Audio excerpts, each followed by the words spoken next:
नमस्ते दोस्तों, स्वागत है आपका एडवाइजर गुरु पर। आज हम देखने वाले हैं अलग अलग मार्केट कंडीशन का एसआईपी इन्वेस्टमेंट पे क्या इफेक्ट पड़ता है। अगर आपको लगता है कि सिर्फ बढ़ता हुआ मार्केट ही अच्छा रिटर्न देता है तो ये वीडियो आपके लिए सरप्राइजिंग हो। आज हम 1000 रुपीज एसआईपी की इन्वेस्टमेंट को अलग अलग मार्केट कंडीशन में टेस्ट करेंगे और देखेंगे कि सबसे ज्यादा रिटर्न कहाँ हुआ है। ये वीडियो को आप लास्ट तक देखिए, बहुत कुछ सीखने को मिले। एसआईपी को लॉन्ग टर्म इन्वेस्टमेंट के लिए सबसे बढ़िया तरीका माना जाता है, लेकिन क्या अलग अलग मार्केट कंडीशन में एक जैसा रिटर्न मिलता है? हमने 1000 रुपीज एसआईपी को 4 अलग अलग मार्केट कंडीशन में इन्वेस्टमेंट किया और जो रिजल्ट आया वो हैरान करने वाला था। अब हम 1004 डिफरेंट मार्केट कंडीशन में इन्वेस्ट करते हैं और देखते हैं इसका इफेक्ट क्या होता है।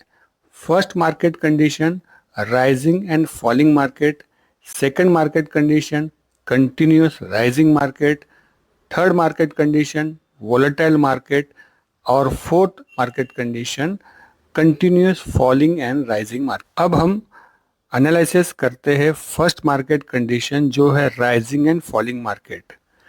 अगर आप चार्ट में देखते हो तो हमारे पास मंथ्स है, एनएवी है, अमाउंट है और यूनिट्स है। फर्स्ट मंथ की हम हर एक मार्केट कंडीशन में 10 एनएवी लेते हैं, तो फर्स्ट मंथ जो एनएवी 10 की है, हमने 1000 इन्वेस्टमेंट किया तो हमको 100 यूनिट्स मिलते हैं।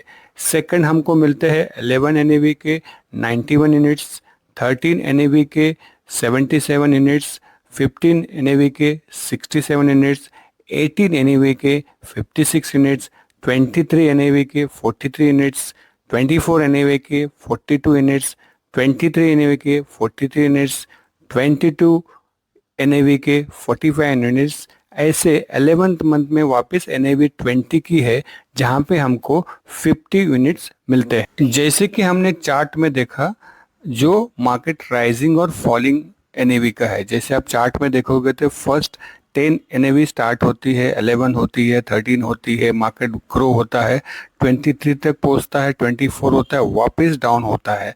और इस तरह से अगर हम इस चार्ट में देखते हैं तो हमको टोटल 11 मंथ्स में 662 यूनिट्स हमको मिलते हैं। अगर हमने इन्वेस्टमेंट के कंपैरेटिवली अगर इसको देखते हैं तो हमारा इन्वेस्टमेंट था 11,000 रुपीज़ जो बढ़कर बना है 13,235। अगर इसका IRR देखते हैं तो 3.90 का मिलता है।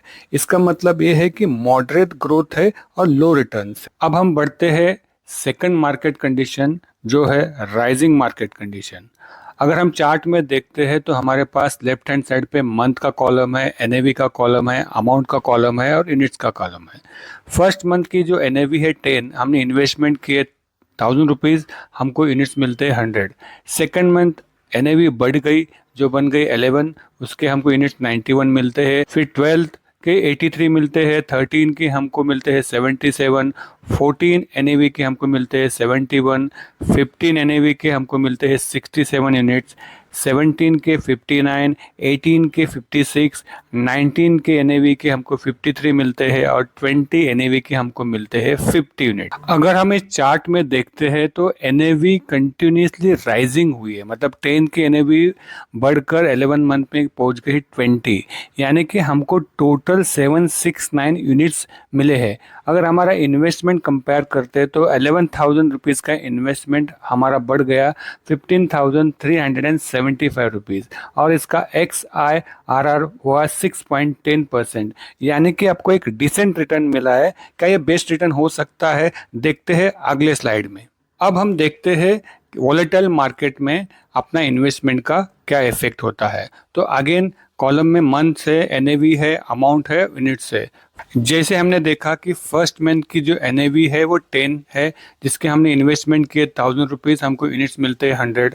सेकेंड मंथ एनएवी डाउन होती है, मार्केट डाउन होता है, इसका एनएवी 7 आता है, तो इसको हमको मिलते हैं 143 यूनिट्स। अगेन मार्केट ऊपर जाता है जहाँ पे 11 होता है एनएवी, तो हमको मिलते हैं 91।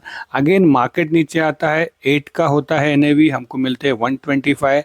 ऐसे आप देखोगे तो इन्वेस्टमेंट का जो वॉलेटिलिटी है इस मार्केट में ऊपर नीचे है। और लास्ट में अगर हम इसको देखते हैं कि हमारी जो NAV 12 बनती है, कभी 16 होती है, वापस 14 है, 17 है, 19 है, और 11 मंथ में वापस इसकी NAV आती है 20 पे। अगर ओवरऑल अगर इन्वेस्टमेंट हम देखते हैं तो हमको टोटल NAVs मिलते हैं 909, और हमारा जो इन्वेस्टमेंट हो 11,000 रुपीज़ का इन्वेस्टमेंट बढ़ता है 18,178 रुपीज़।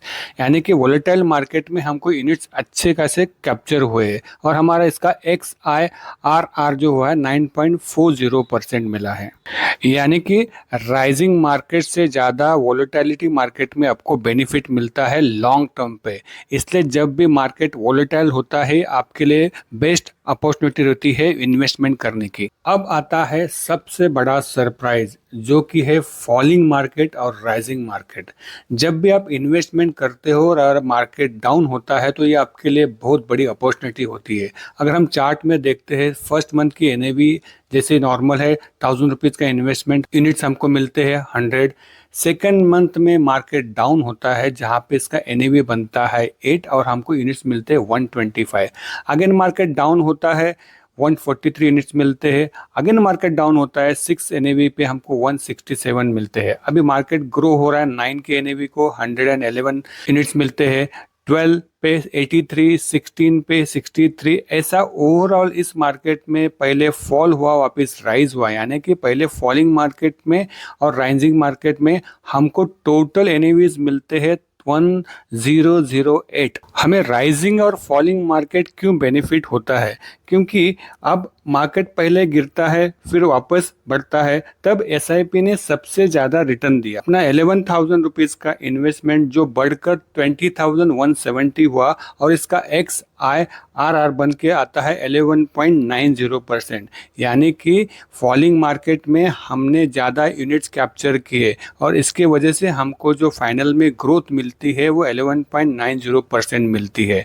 इसलिए कहते हैं जब भी मार्केट गिरता है तभी एक आपके लिए बहुत बड़ी बाइंग की अपॉर्चुनिटीज होते हैं। क्योंकि इसलिए जब भी मार्केट डाउन होता है तभी एक आपके लिए बहुत बड़ी अपॉर्चुनिटी होती है बाइंग करने की लो रेट पे। इसलिए बोलते हैं जब भी मार्केट फॉल होता है तो घबराने की ज़रूरत नहीं, ये आपके लिए एक बहुत बड़ी अपॉर्चुनिटी होती है।